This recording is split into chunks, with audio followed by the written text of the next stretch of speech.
Salmo 119, do verso 105 ao verso 108, diz assim o texto: Lâmpada para os meus pés é a tua palavra, e luz para os meus caminhos. Jurei e confirmei o juramento de guardar os teus retos juízos. Estou aflitíssimo. Vivifica-me, Senhor, segundo a tua palavra. Aceita, Senhor, a espontânea oferenda dos meus lábios e ensina-me os teus juízos. Oremos mais uma vez. Amado Senhor, como é bom nos encontrar como igreja, com os irmãos, no dia do Senhor, a fim de poder exaltar a tua majestade, sabendo que no primeiro dia da semana, o Senhor Jesus Cristo venceu a morte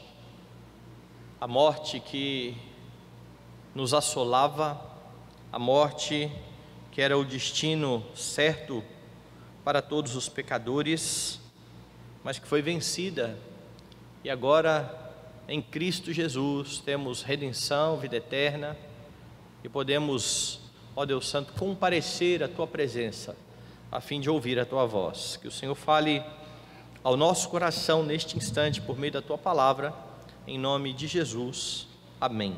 Todos os dias você é imensamente agraciado por Deus.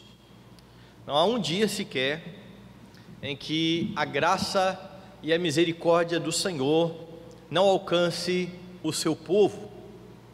E nós podemos pensar que, além da salvação, o Senhor dispensa ainda muitas bênçãos sem medida sobre a vida dos crentes.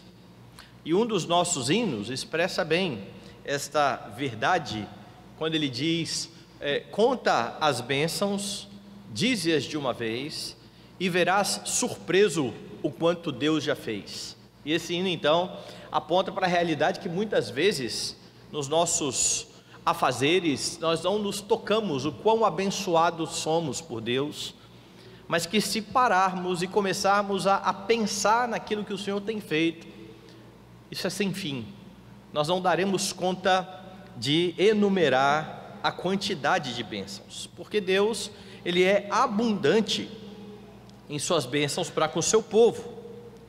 Entretanto, muitas vezes esse povo que é abençoado, além de esquecer, como nos lembra o hino, nós precisamos contar as bênçãos, faz pior, responde com insatisfação diante de Deus, murmura, peca diante do seu Senhor.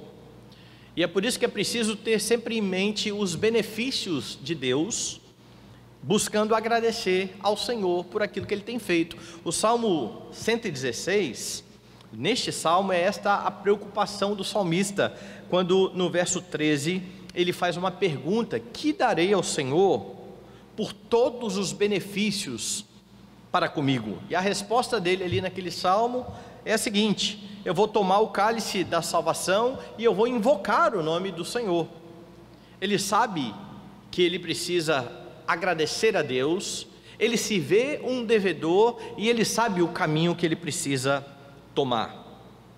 Os versos que nós lemos nessa manhã, que são os 4 primeiros versos, que são começados pela letra Nun, a letra hebraica Nun.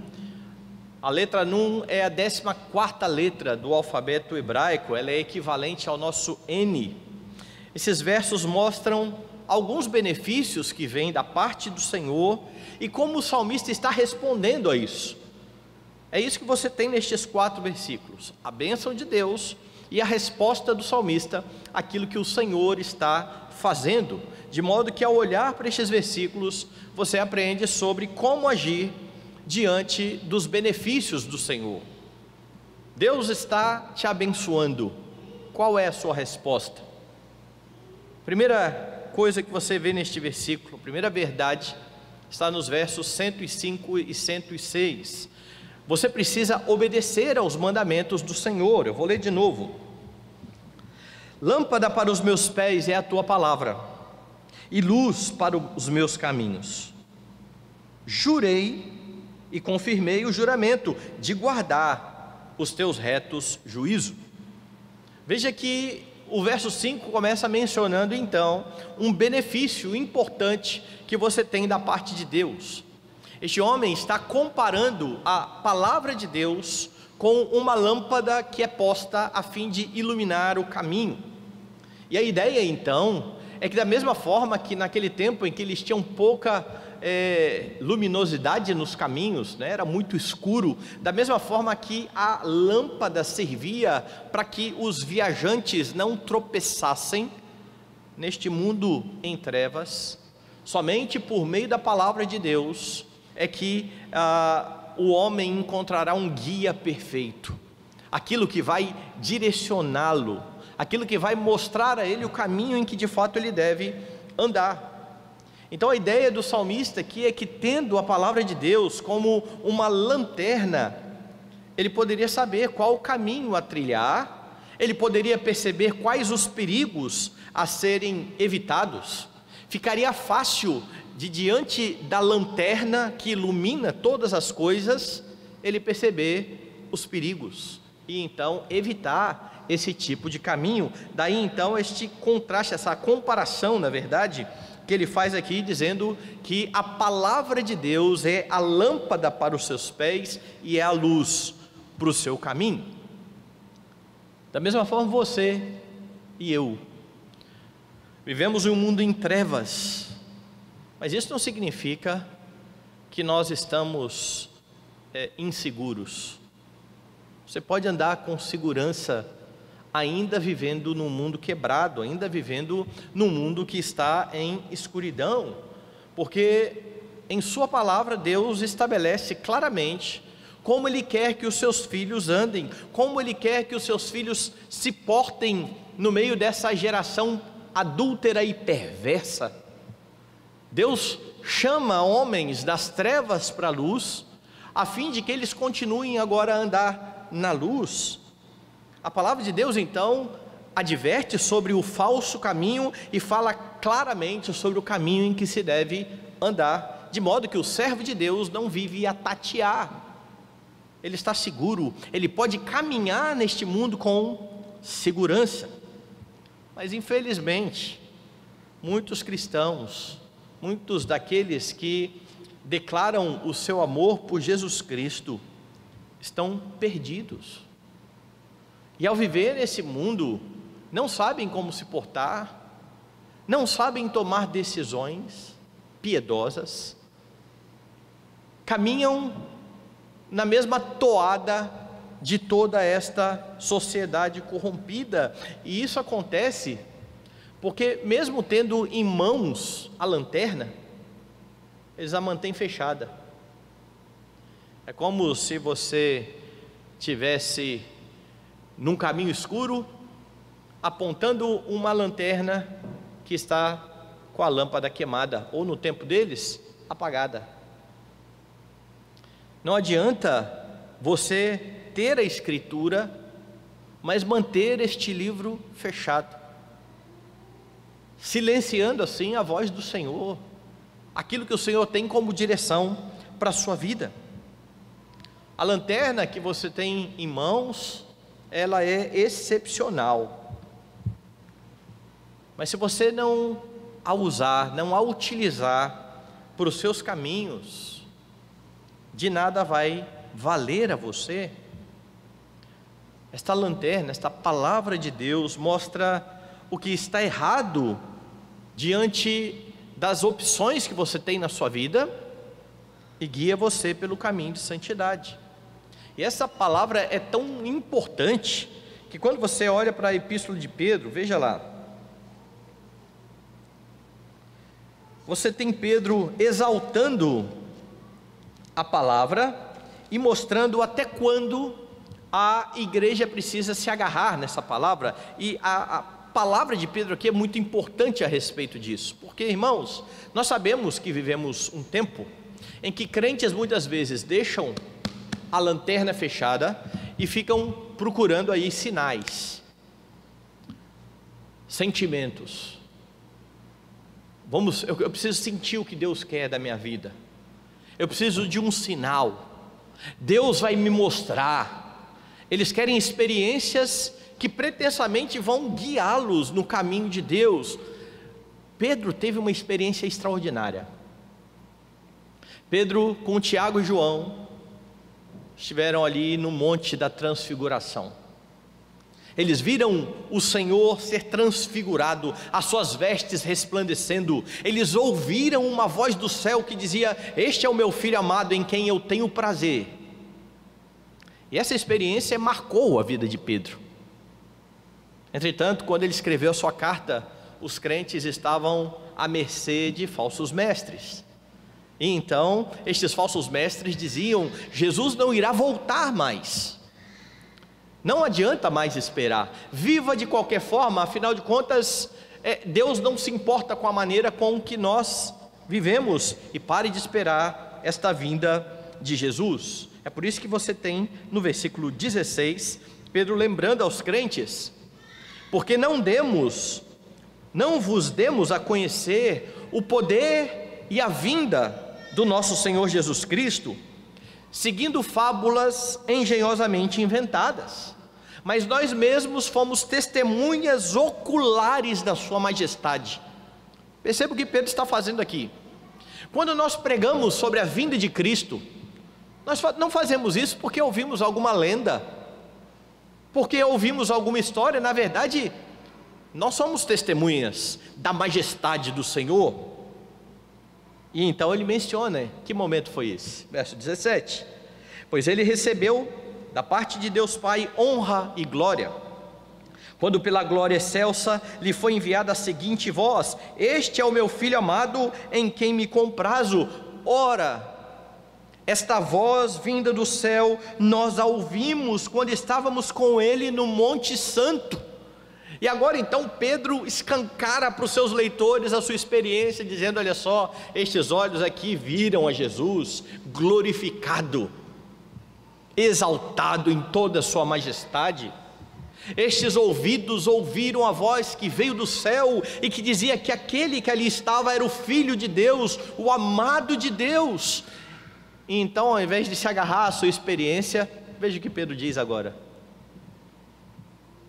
temos assim tanto mais confirmada a palavra profética, ou a palavra dos profetas, e fazeis bem em atendê-la, como a uma candeia que brilha em lugar tenebroso, até que o dia clareie e a estrela da alva nasça em vosso coração. Então o que Pedro está fazendo não é chamar a atenção para a sua experiência. Ele diz: vocês têm em suas mãos a palavra dos profetas, atentem a esta palavra dos profetas, porque esta palavra é como uma lâmpada, é isso que ele diz.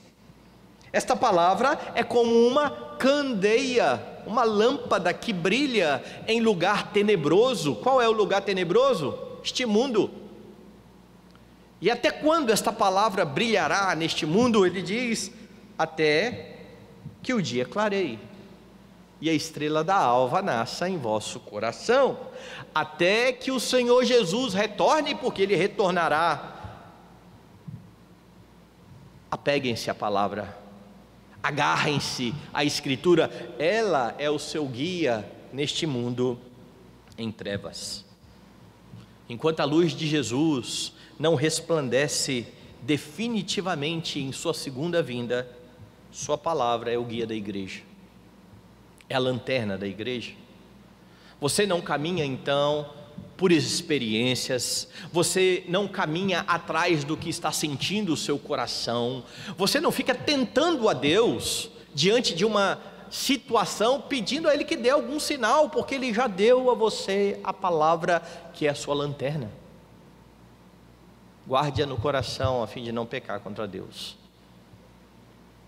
Ela é a lâmpada para os seus pés e a luz para o seu caminho. Agora veja, este é o benefício que o salmista está demonstrando que você tem da parte de Deus. Você tem a lanterna dada pelo Senhor. Como é que você responde a isso? E o salmista mostra que diante deste grande benefício, que é a palavra que dá direção, ele precisa então responder com obediência. Esta é uma forma de agradar a Deus, ou de agradecer a Deus, pelo benefício que Ele tem dado à sua igreja, de conceder a sua palavra. Este homem então está resoluto. Veja o verso seguinte, volte lá no Salmo 119, a resolução dele no verso 106, diante do benefício de ter a palavra, é a seguinte: jurei e confirmei o juramento de guardar os teus retos juízos. Ele se compromete então a guardar fielmente estes retos juízos de Deus. A ideia de guardar aqui é observar, prestar atenção. Ele jura isso, e além de jurar, ele reafirma aquilo que ele tinha jurado. Então, ao que tudo indica, ao passar do tempo, este homem olhou para o seu compromisso e reafirmou o compromisso. Um dia eu fiz o compromisso de guardar a palavra, eu preciso constantemente relembrar isso, e agora eu reafirmo este compromisso. Não basta então que você reconheça que aqui você tem uma boa lanterna, você precisa usar a lanterna, você precisa obedecer a palavra de Deus. É preciso que você se esforce para guardar a lei do Senhor. Como salmista, você precisa se comprometer com isso, jurar isso. Você, pastor, mas eu nunca fiz isso. Já? Quando nós nos tornamos membros da igreja, nós juramos exatamente isso. Nós juramos andar em conformidade com aquilo que está revelado no Evangelho. Nós juramos dar ouvidos aos líderes da igreja enquanto eles forem fiéis ao Evangelho. Nós juramos isso, e é preciso dia a dia lembrar deste nosso compromisso. Como membros da igreja do Senhor Jesus Cristo, um dia nós, diante de toda a igreja, dissemos que iríamos andar no caminho do Senhor, andar de modo digno do Evangelho, e jurar é algo bem sério. Mas é desta forma que este homem se comprometeu com a palavra, e é desta forma que você se compromete com a palavra, é assim que você responde diante de tamanho benefício dado pelo Senhor. Porque quando você é salvo por Cristo, quando você é libertado do pecado, o Senhor dá a você condições, não só agora de entender a lei, o que era impossível antes de Cristo, mas Ele dá também a você condições de guardar a lei, o que também era impossível antes de você encontrar Cristo. Deus está dando ao seu povo o privilégio de poder olhar para a Escritura e compreendê-la, o que os ímpios não podem, porque coisas espirituais só são discernidas espiritualmente. Logo, não há desculpa de crente algum para obedecer a palavra. O Senhor nos ordena e nós colocamos em prática. Temos o Espírito de Deus. Por vezes, o que acontece é que você é tentado a achar que guardar a lei está acima da sua capacidade. Eu não dou conta, não tem jeito. E aí então você precisa discutir essa questão com o Senhor, porque Ele afirma que nós temos capacidade. Lembra de Pedro, de João, do mesmo João escrevendo a sua carta? E ele então instrui os crentes e diz: estas coisas que eu vos escrevo são para que não pequeis. Os crentes tinham condição de entender João, de colocar em prática, mas João ainda diz: se todavia alguém pecar, temos um advogado junto ao Pai. Mas lembre, vocês precisam andar de acordo com esta palavra, porque quem é nascido de Deus não vive na prática do pecado. Você pode olhar, compreender e obedecer. Então lute contra a mentira do diabo. Quando este pensamento vira sua mente, de que você não dá conta, que você não é capaz de cumprir a lei, porque você foi liberto pelo Senhor para obedecer e honrar ao Deus que se revela pela palavra. Deus tem dado a você graciosamente a sua palavra, Deus deu a você o seu Espírito, você agradece vivendo em obediência, e ao pecar, você se lembra de Cristo em sua obediência perfeita, razão de você ter os seus olhos abertos para olhar a lei, razão de você ter sido liberto para cumprir a lei, razão de você receber o perdão de Deus quando você quebra esta lei. Tudo em Cristo. A obediência perfeita de Cristo é que garante aos crentes que eles podem então responder de modo piedoso ao benefício que Deus tem dado. Então busque o perdão ao pecar, porque arrepender-se também faz parte da obediência à palavra de Deus. Lembre-se a cada dia do seu compromisso. Eu jurei e eu confirmo o juramento. Eu preciso trazer isso à mente o tempo todo, porque como alguém que ainda não está perfeito, eu preciso reafirmar para mim mesmo aquilo que Jesus fez, pregar a mim mesmo a obra de Cristo na minha vida, a fim de viver em obediência. Mas há um segundo aspecto aqui no texto. Diante do benefício do Senhor, você também precisa louvar ao seu nome. Veja os versos 107 e 108. Estou aflitíssimo, vivifica-me, Senhor, segundo a tua palavra. Aceita, Senhor, a espontânea oferenda dos meus lábios e ensina-me os teus juízos. Veja o 107, no verso 107, o salmista está descrevendo aqui, ele está abrindo o seu coração diante de Deus, demonstrando o estado da sua alma. Senhor, eu estou aflitíssimo. Nós não escondemos do Senhor aquilo que se passa no coração, até porque Ele sabe, e nós precisamos colocar diante dEle. A NVI, em vez de traduzir aflitíssimo, traduz assim: passei por muito sofrimento. Essa é a razão do estar aflitíssimo. A vida está diante dele, os problemas parecem se agigantar, de forma que ele está sofrendo, ele está aflito. E você tem visto que neste salmo, ele vem relatando várias angústias pelas quais ele passa, mas ainda assim este homem está suplicando ao Senhor, ele está rogando ao Deus que pode sustentar a vida dele. É isso que significa a palavra aqui, vivificar, porque ele declara a sua situação: eu estou aflitíssimo, mas ele se achega a Deus e pede: vivifica-me, Senhor, conforme ou segundo a tua palavra. Poder se achegar a Deus em oração é um grande benefício.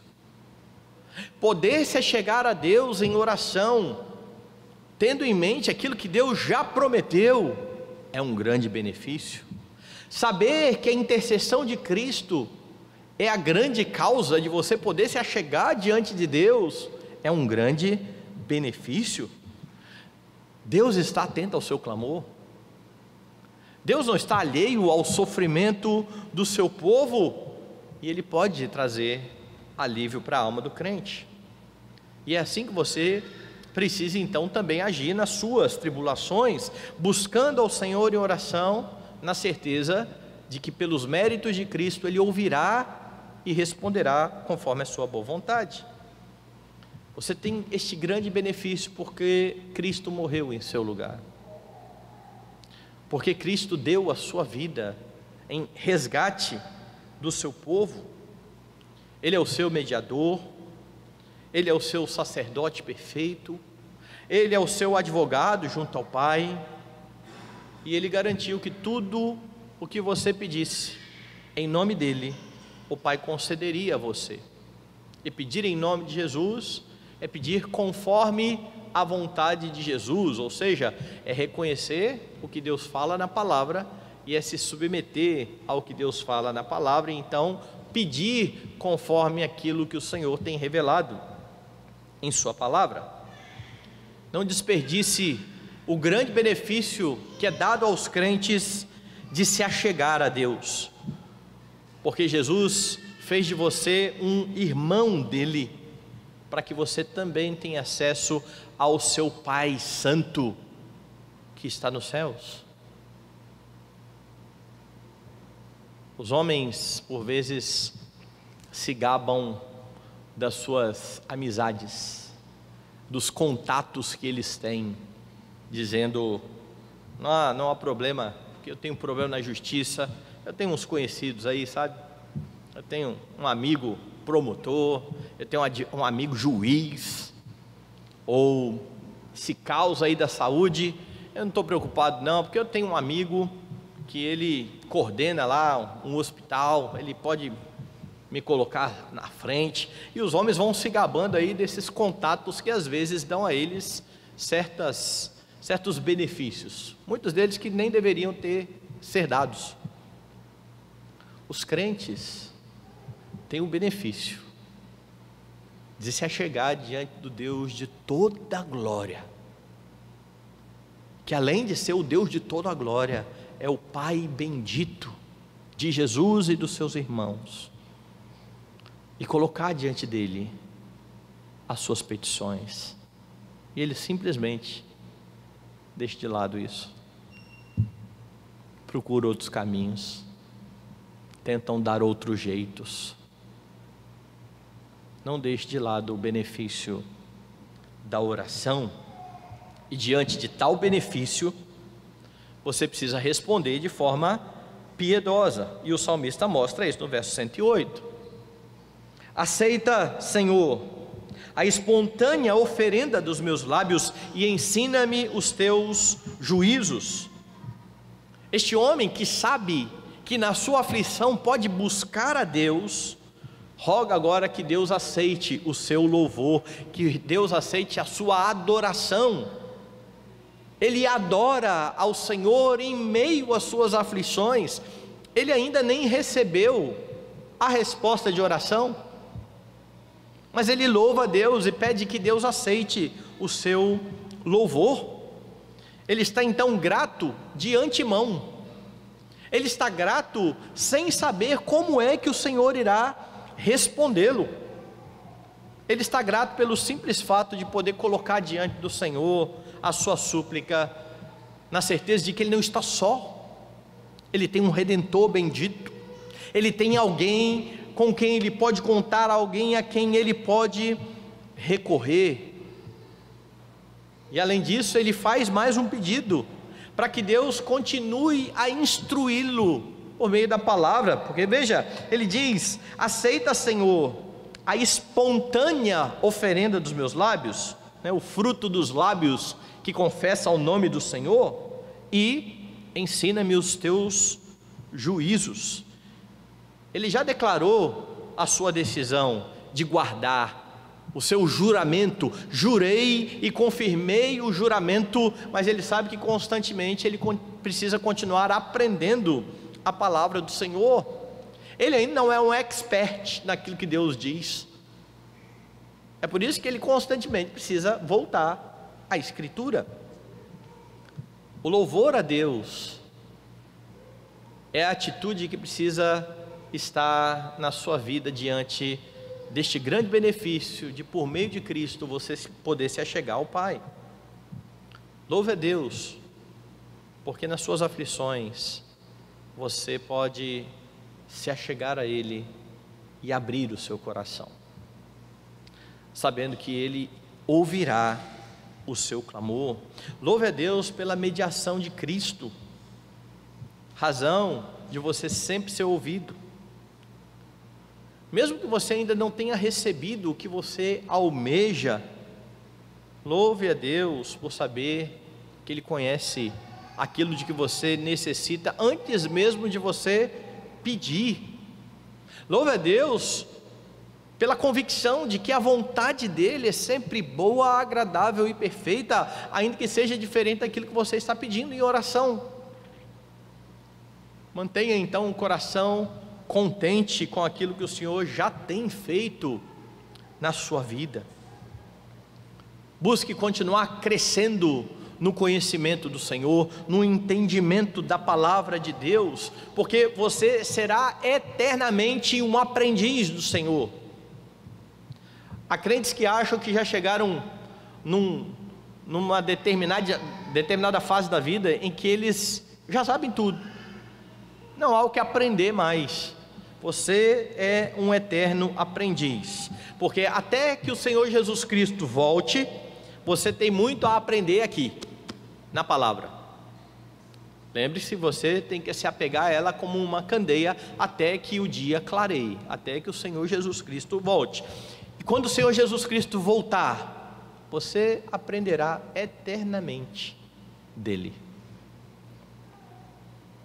A eternidade será inteira de aprendizado do Senhor, que já revelou muito de si na palavra, mas que terá toda a eternidade para continuar revelando o seu caráter ao seu povo, que continuará louvando o seu santo nome. Você nunca deixará de aprender sobre Jesus. Então louve a Deus por este imenso privilégio de poder se achegar a Ele e de saber que Ele se revela a você. O texto ensina então como agir diante dos benefícios do Senhor, e aqui você tem duas questões. Deus abençoa, revela a palavra e Ele obedece aos mandamentos. Deus dá a bênção de ele poder se achegar ao Senhor clamando em oração, e ele louva a Deus por tamanho benefício. A palavra de Deus, irmãos, é a luz para o seu caminho, porque Jesus é a própria luz. Lá em João capítulo 8, 12, foi Jesus mesmo quem afirmou: eu sou a luz do mundo, quem me segue não andará em trevas, pelo contrário, terá a luz da vida. Então veja que interessante, se lá no Salmo a palavra é a luz do caminho, no Novo Testamento Jesus está dizendo: eu sou a verdade, eu sou a luz. Então me seguindo, você estará seguindo a luz, não há como se perder. Essa é a garantia que você tem em Cristo, uma garantia bendita. Você creu em Jesus e por meio de sua palavra você pode aprender dele, colocando em prática os mandamentos, com a garantia de que nele você nunca estará na escuridão. Portanto, nesse mundo em trevas, é imperativo que você se achegue cada dia mais para a luz de Jesus, que você busque cada dia mais comunhão com este que é a luz do mundo, e ele instrui a sua vida por meio da palavra, e ele dá a garantia, e ele é a garantia de que as suas promessas serão cumpridas. Ele tornou possível que você se achegue ao Pai, e ele instrui para que você ore de acordo com a sua vontade e com as suas promessas. Portanto, ele continuará direcionando a sua vida sempre por meio da palavra. Não busque outras fontes, não confie no seu coração, não tente a Deus pedindo experiências, pedindo uma prova.